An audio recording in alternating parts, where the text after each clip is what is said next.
And now our continuing series on the 100 greatest singers of all time. And at number 88, Willie Nelson. The Rolling Stone magazine writes, Willie Nelson's secret ingredient is unconventional phrasing. Something jazz trumpeter Wynton Marsalis has described as very unpredictable, but it comes out poetic and very logical.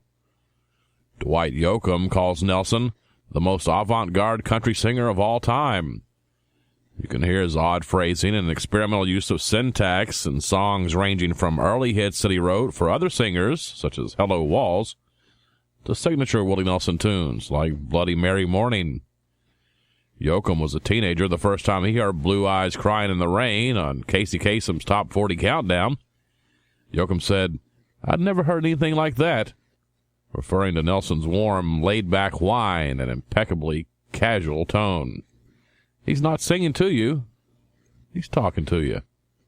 Our song for today is the title track from his 1973 album, Shotgun Willie. It was recorded in the Atlantic Record Studio in New York City in February of 1973. Of course, the album was one of the first to be considered outlaw country, which was then a new subgenre of country music, and an alternative to the conservative restrictions of the Nashville sound. He wrote the song during the recording of the album. He was pacing in his hotel room. He went to the bathroom where he sat on the toilet and took the empty envelope from a sanitary napkin from the sink and penned the song on that. The title of the song refers to the nickname that Nelson got from his daughter, Susie, after she warned him of the domestic abuse suffered by her sister Lana. Nelson drove to Lana's house, where he fought with her husband, Steve Warren, and threatened to kill him if he repeated the assault. Soon after Nelson returned home, Warren arrived in his truck with his brothers, who had been shot at the house with .22 caliber rifles. In response, Nelson and Paul English shot at the aggressors as they retreated. When they returned later, Nelson took English's weapon and shot the truck, causing him to surrender. He completed the rest of the song with a reference to John T. Floor, who was owner of the Honky Tonk Floors Country Store. After hearing the completed song, Jerry Wexler decided that the album would be named after it. The Rolling Stone magazine wrote of the record, "With this flawless album, Willie Nelson finally demonstrates why he has for so long been regarded as a country and western singer-songwriter's singer-songwriter. At the age of 39, Nelson finally seems destined for the stardom he deserves." Billboard magazine wrote, "This is Willie Nelson at his narrative best. He writes and sings with the love and the hurt and the down-to-earth things that he feels, and he has a few peers." It's our continuing series on the 100 greatest singers of all time. And at number 88, Willie Nelson.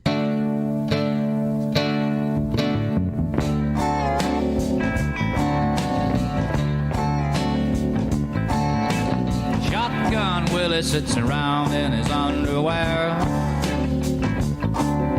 biting on a bullet, pulling out all of his hair. A Shotgun Willie's got all of his family there. Well, you can't make a record if you ain't got nothing to say.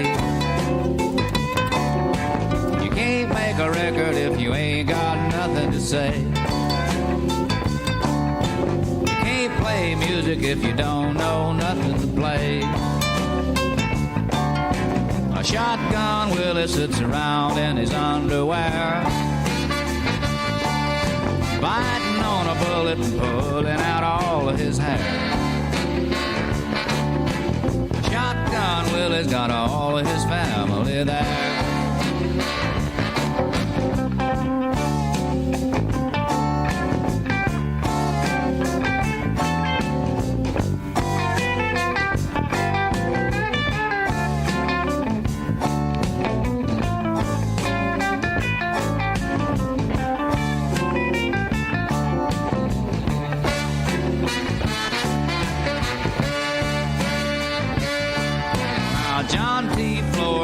Working for the Ku Klux Klan. The 6'5" John T. was a hell of a man. Made a lot of money selling sheets on the family plan.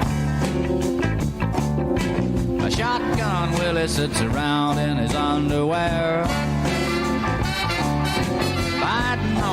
mullet and pulling out all of his hair.